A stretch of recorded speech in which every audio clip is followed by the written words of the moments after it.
دنیا کے اندر جو ہے ہم پریشان حال ہیں، کیونکہ مسلمان ایک ایسی قوم ہے کہ وہ اپنی شان کے لیے جانی اور پہچانی جاتی ہے۔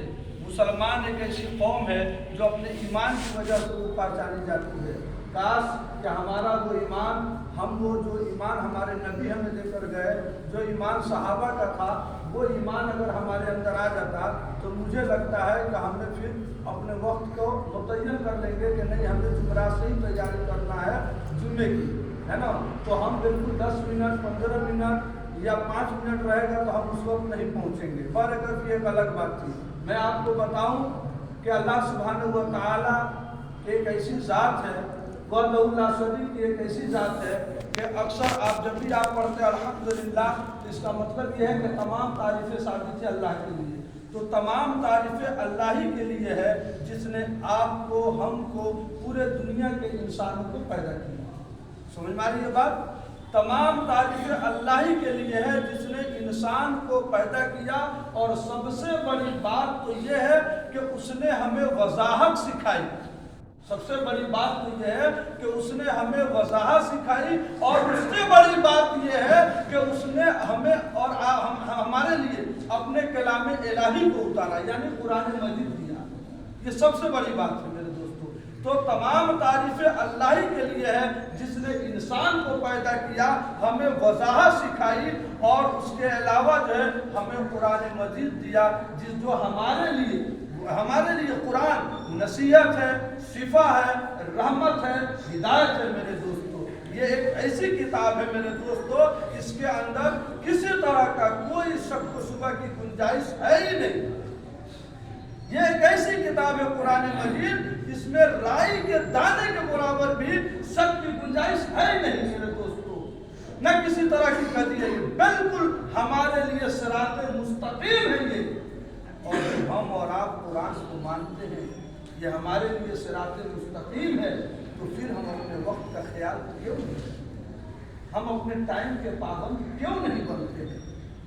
یہ ایک ایسی کتاب جب ہمیں اللہ نے دے دیا تو ہمیں اس کتاب کے ذریعے بتا دیا گیا کہ تمہیں ہر چیز کا خیال کرنا ہے، تمہیں معاشرے کا خیال کرنا ہے، تمہیں سوسائٹی کا خیال کرنا ہے، تمہیں گھر کے اندر جو ماحول ہے اس کا خیال کرنا ہے، تمہیں کیسے اٹھنا ہے، بیٹھنا ہے، کھانا ہے، پینا ہے، چلنا ہے، ہر چیز کا خیال کرنا پڑے گا۔ اور یہ ساری کی ساری باتیں الحمدللہ ہمیں قرآن سے ملتا ہے، ہمارے نبی کے سیرت سے ملتا ہے میرے دوست۔ ذرا سی بات میں اگر یہ کہوں کہ ہمارا اور آپ کا اخلاق جو ہے کیسا ہے، تو ہم اور آپ اپنے ارواح میں جھانک کر دیکھیں کہ ہمارا اور آپ کا جو اخلاق ہے وہ کیسا ہے، خود غور کر لیجیے۔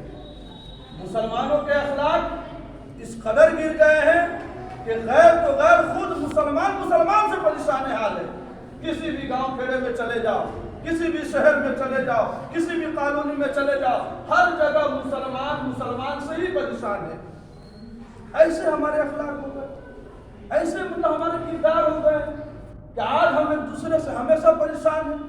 غیروں سے کم پریشانی ہو رہی ہے، لیکن مسلمانوں سے مسلمان کی زیادہ پریشانی ہے۔ میرے دوستو یاد رکھو، کسی بے گناہ کو مت ستاؤ، کسی کے اوپر ظلم مت مچاؤ۔ کہیں ایسا نہیں کہ اس کے دل سے اگر کوئی بد دعا نکل جائے تو اللہ کے عرش کو ہلا دے گی۔ یاد رکھنا تم تباہ اور برباد ہو جاؤ گے۔ یہ ہے مسلمانوں کے اخلاق۔ یہاں تک کہ میں یہاں تک کہ کہتا ہوں کہ مسلمانوں کے اخلاق تو اس قدر گر گئے کہ ذرا سی بات پر جو ہے لڑ اور ڈنڈے نکل جاتے ہیں، ذرا سی بات پر جو ہے بندوق اور گولی کی باتیں ہونے لگتی ہے۔ یہ ہے مسلمانوں کے ساتھ۔ کیا یہ ہمارے نبی سکھا کر گئے ہیں؟ کیا یہ ہمارے نبی بتا کر گئے؟ ارے ہمارے نبی تو اس وقت پیدا ہوئے ہیں کہ جب زمانہ جاہلیت سے بھرا ہوا تھا، لڑکیوں کا کوئی قدر نہیں تھا، بڑوں کا کوئی قدر نہیں تھا، کوئی عزت نہیں تھا، بلکہ تو میں یہاں تک کہ کہتا ہوں کہ لوگ اپنی بچیوں کو زندہ دفن کر دیا کرتے تھے۔ ایسے وقت میں ہمارے نبی اس دنیا میں تشریف لائے ہیں۔ یہ دنیا بالکل تاریکیوں سے بھرا ہوا تھا میرے دوستو۔ ہم کیوں نہیں سمجھتے؟ یہی ہمارا اخلاق ہے۔ ہم کون سی دنیا میں جی رہے ہیں؟ ارے ہمارے نبی محمد صلی اللہ علیہ وسلم جب دنیا میں آئے تو آپ کو یہاں تک بتایا کہ آپ میں تو یہاں تک کہتا ہوں کہ آدم سے لے لو، آدم سے لے کر اور آخری انسان تک کوئی بھی ہمارے نبی کے اخلاق کو نہیں پہنچ سکتا ہے، ان کے بلندی اور ان کے مرتبے کا کوئی نہیں پہنچ سکتا ہے۔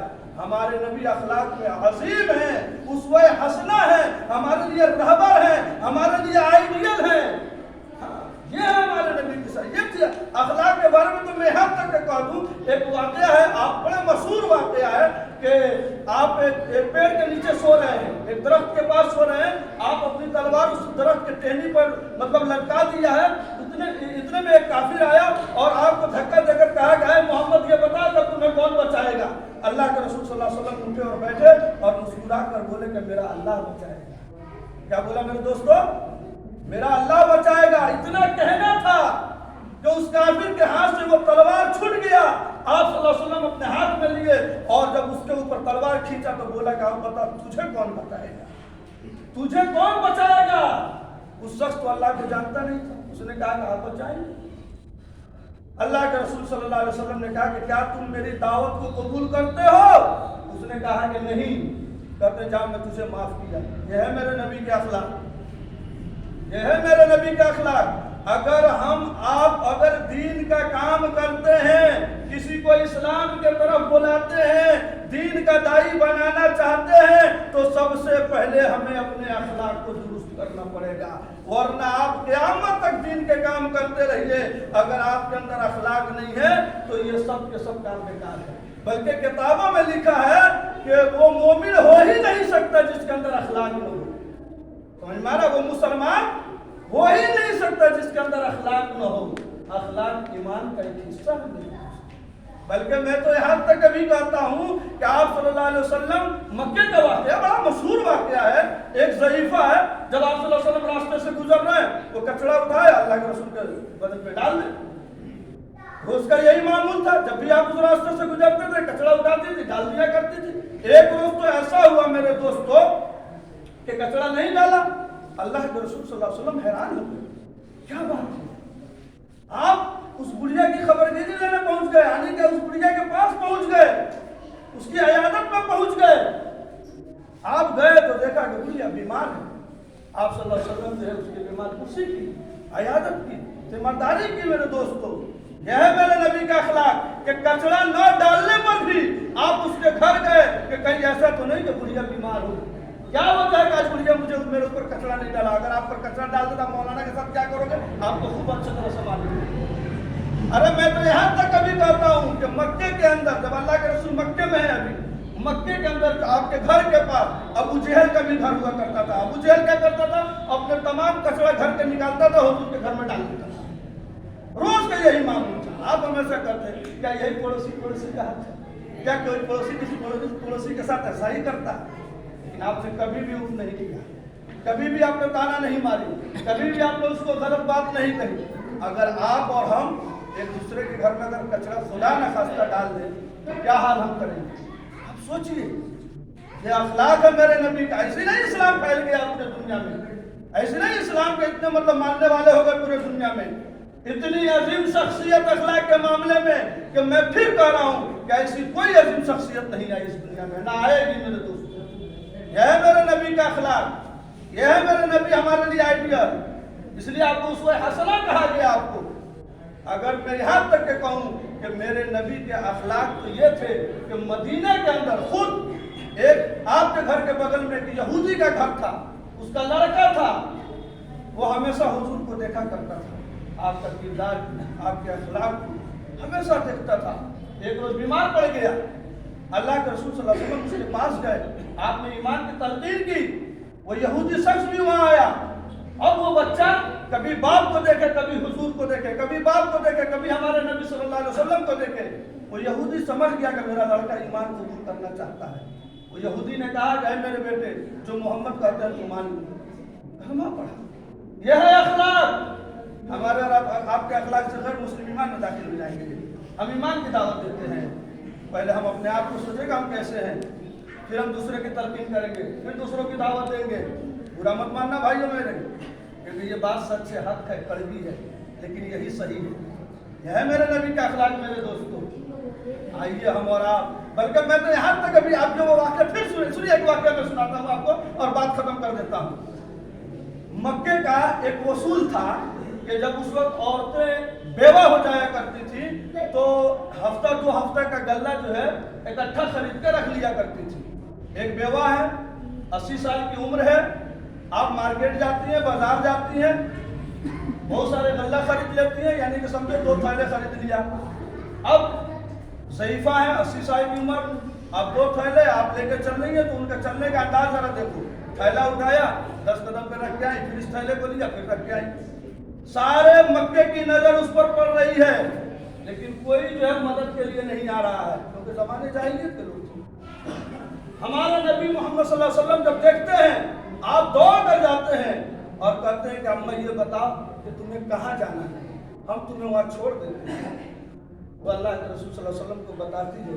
اللہ کے رسول صلی اللہ علیہ وسلم مکے کے کسی کونے میں گھر ہوگا، اللہ کے رسول صلی اللہ علیہ وسلم اس گٹھلی کو، اس تھیلے کو لیتے ہیں، ایک کو اس کندھے پر اور ایک کو اس کندھے پر رکھ لیتے ہیں اور چلتے ہیں، کچھ دیر آگے بڑھتے ہیں، کچھ دور چلتے ہیں۔ وہ بوڑھی ماں تھک جاتی ہے، وہ کہتی ہے کہ اے بیٹا اب ایک کام کرو، تم رک جاؤ، ایک تھیلا مجھے دے دو، ایک آپ لے لو، تھوڑا آرام کر لو۔ تو اللہ کے رسول کہتے ہیں کہ اماں اگر آپ تھک گئی ہو تو آئیے میں آپ کو بھی کندھے پہ لے لیتا ہوں۔ یہ ہے میرے نبی کا اخلاق میرے دوستوں۔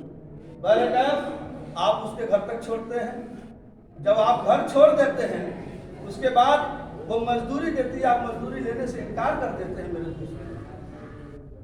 اس کے بعد وہ عورت کہتی ہے کہ اے میرے بیٹے میں تمہیں ایک بات بتاؤں، اس مکے کے اندر تو بڑے شریف لگتے ہو، بڑے اچھے انسان معلوم ہوتے ہو، اچھے خاندان کے دکھتے ہو، تمہیں آج میں نصیحت کرتی ہوں۔ اللہ کے رسول کہتے ہیں کہ ہاں اماں نصیحت کر دو مجھے۔ کہتی ہیں کہ اس مکے میں ایک ایسا شخص ہے جس کا نام محمد ہے، لوگ اس کو مجنو کہتے ہیں، لوگ اس کو نجومی کہتے ہیں، لوگ اس کو جادوگر کہتے ہیں۔ اے میرے بیٹے تم اس سے بچ کر رہنا کیونکہ تم بڑے اچھے معلوم ہوتے ہو۔ آپ غور کرو، خود میرے نبی اس کی مدد کر رہے ہیں، تھیلا اس کے کاندھوں پہ رکھا، اس کے گھر تک چھوڑا، اور اس کے سامنے خود ہمارے نبی کے سامنے وہ ماں کہہ رہی ہے کہ اس شخص سے بچنا جس کو لوگ جو ہے نجومی کہتے ہیں، پاگل کہتے ہیں، مجنو کہتے ہیں، نہ جانے کیا کیا کہتے ہیں۔ اس سے بچنا میرے بیٹے، کہیں ایسا نہیں ہے کہ اس کا جادو بھی تمہارے اوپر چل جائے۔ کہتے ہیں ٹھیک ہے اماں، پھر چلنے لگتے ہیں، پھر کہتے ہیں اچھا ادھر آؤ بیٹے، یہ بتا کہ تمہارا نام کیا ہے؟ وہ کہتے ہیں کہ اماں میں نے آپ کا نام پوچھا تو نہیں، تو آپ ہمارا نام پوچھ کر کیا کریں گے؟ آپ نے ان کو بیٹا بولا، میں نے آپ کو ماں بولا، حساب برابر، حساب برابر، آپ نے مجھے بیٹا مانا، میں نے آپ کو ماں بولا، بات ختم ہو گئی، اب نام سے کیا مطلب ہے؟ انہوں نے ضد کیا تو اللہ کے رسول صلی اللہ علیہ وسلم سوچو کیا انداز ہوگا، اللہ کے رسول رو رہے ہیں اور پھر کہہ رہے ہیں کہ میں وہی محمد جس کو لوگ نجومی کہتے ہیں، مجنون کہتے ہیں، پاگل کہتے ہیں، میں وہی محمد ہوں جس کو لوگ جادوگر کہتے ہیں۔ وہ بوڑھی عورت کہتی ہے کہ اگر ایسے لوگوں کو لوگ نجومی کہتے ہیں، مجنون کہتے ہیں، جادوگر کہتے ہیں تو میں یہ کہوں گی کہ پورے مکے والے ایسے جادوگر ہو جائیں، پورے مکے والے ایسے ہی جادوگر ہو جائیں، اور فوراً وہ کلمہ پڑھتی ہے اشہدو ان لا الہ الا اللہ و اشہدو ان محمد رسول اللہ۔ یہ ہے میرے نبی کا اخلاق۔ آپ سوچئے، آئیے ہم اور آپ مل کر اپنا اخلاق سدھاریں، اپنے اخلاق کو درست کریں۔